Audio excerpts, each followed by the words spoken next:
What is digital media? We have some examples I showed in the container above me up here.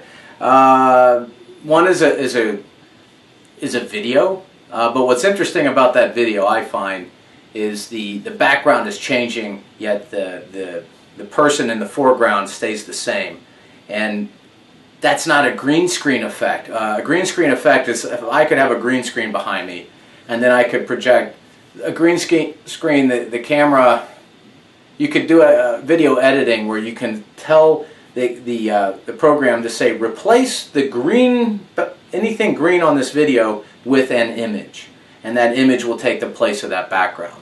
So that is not what is going on in that video. They actually, the producers went to those locations and videoed the main character walking towards the camera in those backgrounds, which I just find that really interesting, fascinating. But it's video, right? Video is, today video is digital media. What I'm recording on right now is digital media. The way it works is I'm speaking right now. My voice comes out of my mouth in an analog format. I produce a sound wave, right? The sound wave hits the camera I'm talking into. The camera is also capturing video of what is actually in front of it. So that's analog light that it's capturing. And then it takes the sound and the light and it goes through what's called an encoder. An encoder is just a piece of hardware that converts the analog voice signal and the light and converts it into a file. It's just, you know, and that file is, in this case, I'm converting it into an MPEG-4 file. So it's converting this analog experience, the experience in the outside, into a digital, it's capturing it digitally. And most of you have this on your phone. It's that's what your camera's doing. You can take video, you can take pictures. And so once it encodes it and makes it a file, the file is actually digital. And by that I mean it's transformed into a series of ones and zeros. And that's called a binary format, right? All digital files are binary format. So a 1 means it's a bunch of yes-nos, or a switch. It's on or off. And you put them in a certain order, and that represents a number. And as that number, you put these numbers in order, and that creates a file. And basically, computers can be written to recognize those numbers.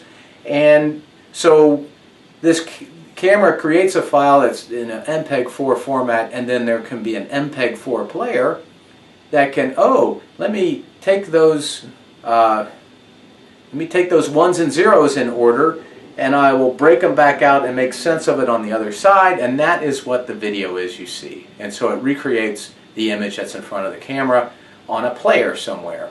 So what digital media is the process of encoding that analog signal, and that can be a voice. It could be a song. It could be, you know, just sound in general, and converting it to a series of ones and zeros into a file that then a player can reproduce or play out. And that goes for that. I mean, there's files, there's like spreadsheets and Word documents. It doesn't have to be video. It could be it can be communication. So what happens is once things are in a digital format, then they can be transported, which means that's where the internet comes into play. The internet is a network that has become a standard networking format, and it enables the delivery of digital files from point A to point Z. This has enabled all kinds of new and interesting things, namely mobile or cell communications. People, instead of being at a computer tied to a desk in an office, people can have a device on their body that can communicate.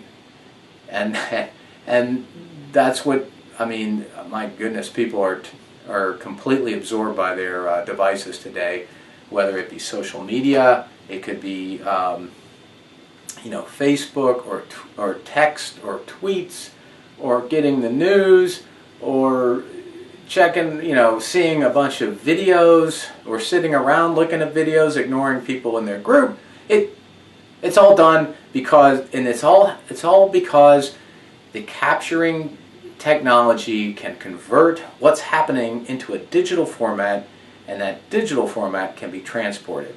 And that's the bottom line. That's at the base level is what's happening, and that's why the internet has taken off so much, and mobile phones and smartphones and those sorts of things have reached such high acceptance rates and adoption. And it's changed the world, is what's happening. So really, the three examples, and so I'm in a digital media wrapper, I'm on video, right? And I look, there's the video, and here's the ESPN thing, and here's the graphic that I'm showing. All of this stuff is digital media. Anything you watch streaming, most, in the old days with television, a lot of it was analog. It was an analog signal that came over a radio frequency signal onto a cable that came into your house, or it was sent over a radio frequency signal just over the air, and it's still done today, that you have an antenna. The antenna would pull the signal in and send it to your television. Today, all of that's digital. It's all converted into a digital format. It just happens to be transported in a digital format over radio frequency. There's satellite communication for television. It can be sent over cable systems. It can be sent over fiber optics, like in Fios. It comes into the house. You watch television. Well, you can also watch television through the internet, and that's right now. There's a lot of things like Netflix and Hulu. Those are converted to files, and they're pulled down and put on players, that basically the Netflix player that can be on your phone, be on your computer, can be on your television. You can do Chromecast. You can cast from your smartphone to your television. All that's possible because it's digital media. So rambling a little bit, but that is what the crux of digital media is and why it's so different. And when you have a smartphone, that thing has all those players on it. It can read all those different file formats. It can be used as a phone, because that's now really digital media. That's called VoIP, voice over IP. It can be a video camera, a video recorder or player. It can be songs can be played out. That's iTunes and all that. It's just MPEG. The songs are converted into a digital format and played out by a certain player. So it's encoding into a file format, then you have a player that can read that format, and then you put all those players on a single device, and you enable it to transport over a wireless network, and that's what's called a smartphone. So, if you have any questions on that, put it in your discussion.